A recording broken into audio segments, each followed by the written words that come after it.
حضرت ربیع بن سلیمان رحمت اللہ علیہ نقل فرماتے ہیں سیدنا امام شافعی رحمت اللہ علیہ کا انتقال ہو گیا. بعد انتقال میں نے انہیں خواب میں دیکھا. میں نے پوچھا ما فعل بک ربک، حضور یہ ارشاد فرمائیے اللہ تعالی نے آپ کے ساتھ کیا معاملہ فرمایا؟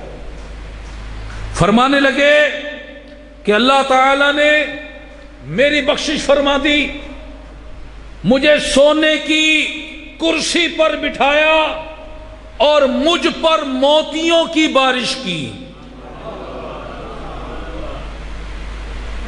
سیدنا امام احمد بن حنبل رحمت اللہ علیہ فرماتے ہیں کہ بعد انتقال میں نے امام شافعی رحمت اللہ علیہ کو خواب میں دیکھا.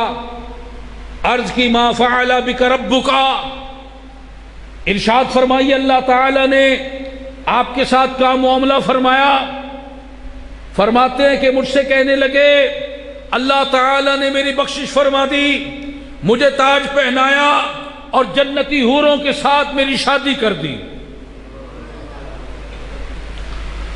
اور اللہ تعالی نے مجھ سے فرمایا کہ دنیا میں نے تجھے بڑی نعمت عطا فرمائی، علم کی نعمت، عزت کی نعمت، امامت کی نعمت، عظمت کی نعمت، شہرت کی نعمت، تجھے بہت سی نعمتوں سے نوازا، مگر تو نے ان نعمتوں کے پانے پر شکر ادا کیا، تکبر نہیں کیا. تکبر نہ کرنے کا صلہ آج میں تجھے دے رہا ہوں. آج سونے کی کرسی پہ بٹھا دیا گیا، سر پر تاج سجا دیا گیا، موتیوں کی بارش کر دی گئی، حوروں سے نکاح کر دیا گیا. یہ جنتی انعامات، یہ اخروی انعامات اس لیے عطا کیے گئے کہ دنیا میں تکبر سے بچا گیا، عاجزی اور انکساری کو اختیار کیا گیا.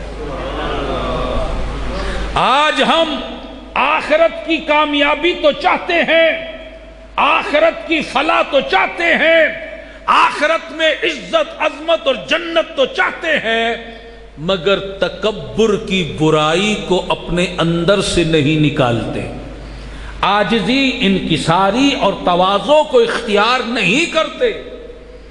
جبکہ اللہ تعالی نے جنتی انعامات تو اپنے عاجزی پسند بندوں کے لیے رکھے ہیں. اور اللہ کے جتنے مقبول بندے ہیں کوئی بھی متکبر نہیں ہوا.